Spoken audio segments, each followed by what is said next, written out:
Hey everyone, my name is Holly, and in today's video I'm going to be showing you my favorite fantasy books of all time. This is one of my most requested videos. You guys either ask for my favorite fantasy books or fantasy books that I recommend. Well, I highly recommend my all-time favorite fantasy book, so best of both worlds. Now I'm sure there are a ton of fantasy books on my shelves that I haven't read yet that could be potential favorites, but I really didn't want to keep pushing this video back until I read them all. So this video consists of the books that I pretty much think about 24/7 and I could reread time and time again. These books are in no particular order, so the first one here is the Banned series by Nicholas Eames, the first one being Kings of the Wild, and I have to mention the second one, which is Bloody Rose. I mostly wanted to start with the series because I really wanted to set the mood for this video and tell you guys that I mean business when it comes to my favorite fantasies, because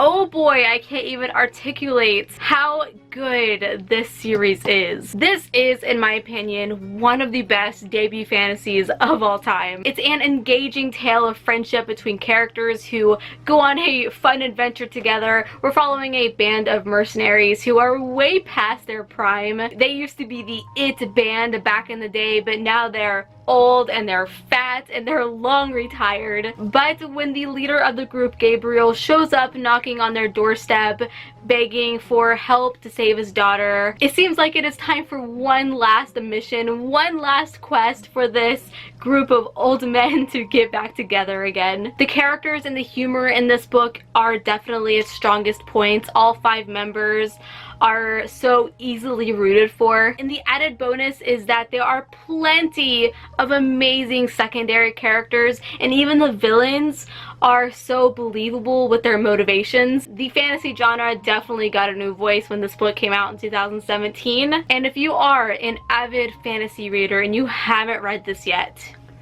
what are you doing? Now next I'm just going to mention the author because I've read every book he's written and they're pretty much all of my favorites, so I can't just choose one, but that is Joe Abercrombie. The myth, the legend. Pretty much half of this shelf right here over is all of his books, and he created the first Law universe, which the first book right here is The Blade itself, which has taken storytelling to a whole nother level. It follows a huge cast of characters from good to bad to middle ground. The world is massive and grand in scale. Joe Abercrombie has such a way of writing generational hatred in such a beautiful but painful way. He expresses so clearly the consequences of war and how fostering the impact of that war for generations can tear a place apart. I also absolutely have to mention Half a King by him, which is a much more lighter fantasy he has written.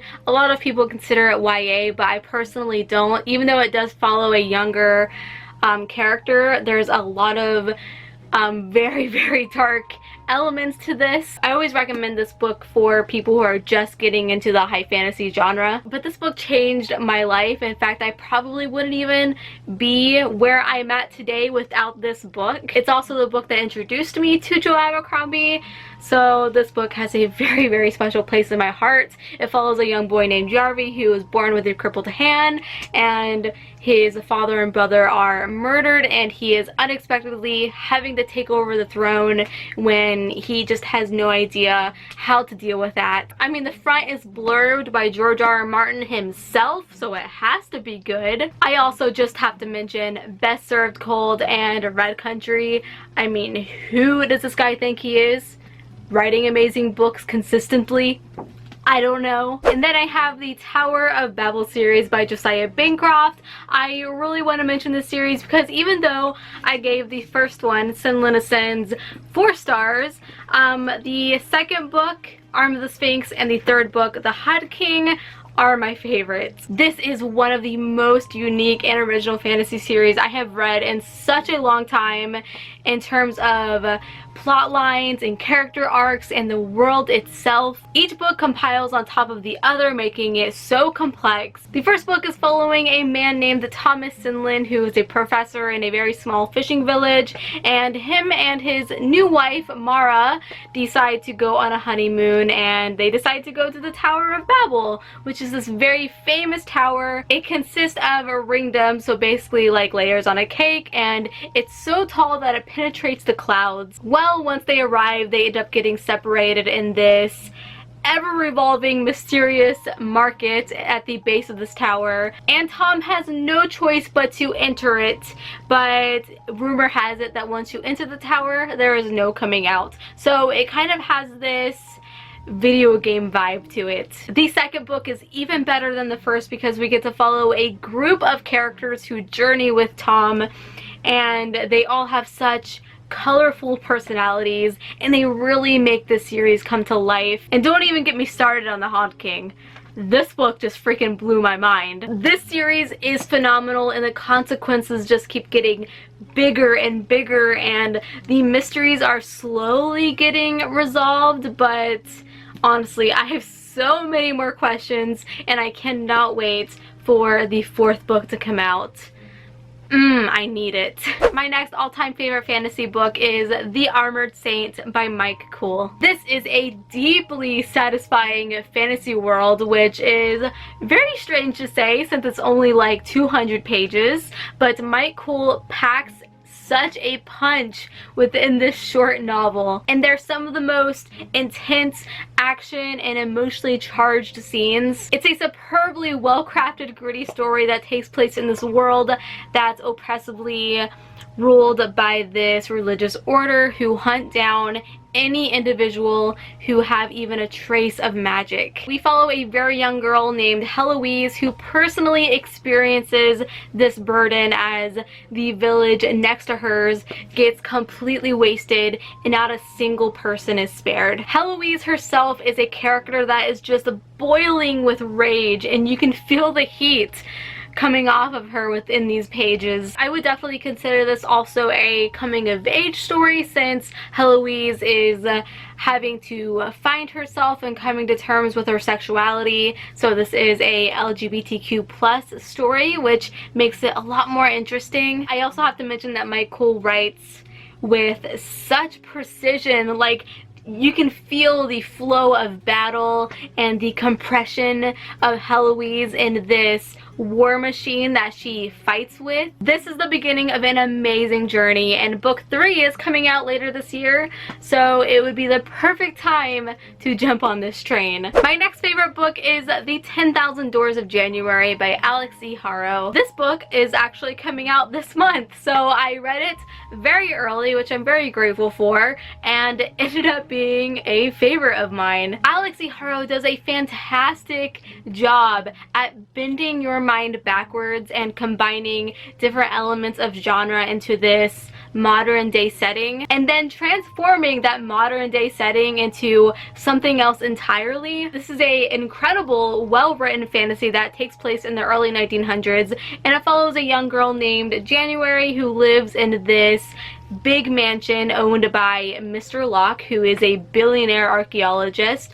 And one day, while exploring one of the rooms, she stumbles upon a book called The 10,000 Doors, and it basically states that bending the physical laws of the universe is possible. That's right, this is a portal fantasy all about magical doors. I went into this book not expecting to love it, and holy crap, it totally caught me off guard. You follow January as she discovers her family history, and she challenges herself in whole new ways. This story is equal parts nostalgic, beautiful, heartwarming, harrowing. Like, there's so much going on here, and I love it so much. The second to last book I'll be talking about is The Last Wish, which is technically the first book in the Witcher series. Now, full transparency, I am still currently working my way through this series, but I just cannot leave it out of this video. It's definitely a fresh new favorite of mine personally. You're following Geralt of Rivia, who is a Witcher, and in this world, Witchers hunt and kill monsters for a living. But unfortunately, Witchers themselves aren't very well liked at all among the public, which I feel like Geralt really struggles with. This is set in a world that is going through a lot. Wars have broken out, races are butting heads, but oh my goodness, this world I love so much. I am so attached to these characters more than when I was playing the Witcher 3 video game. I haven't played the PC versions, but I did play the PS4 version, so I am already well acquainted with this world, and now starting the book version, I love it. It's so cleverly plotted. The characters are so fleshed out, and they all each have colorful personalities that I adore so much. So no shame in mentioning the series that I haven't even finished yet. No shame at all. The final book that I'll be talking about in this video is The Wolf and the Whale by Jordana Max Brodsky. This is an absolutely gorgeous read that pulled me in from page one.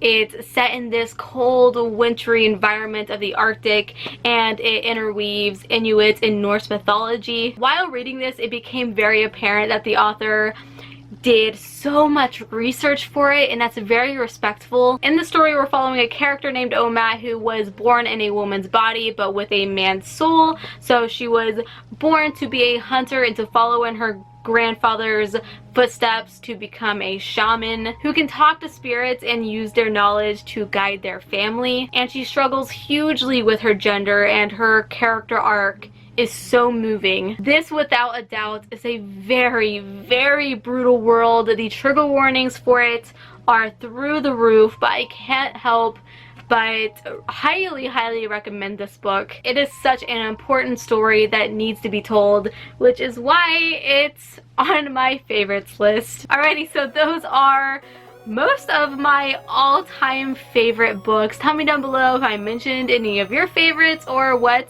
your favorite book is, because I would love to know.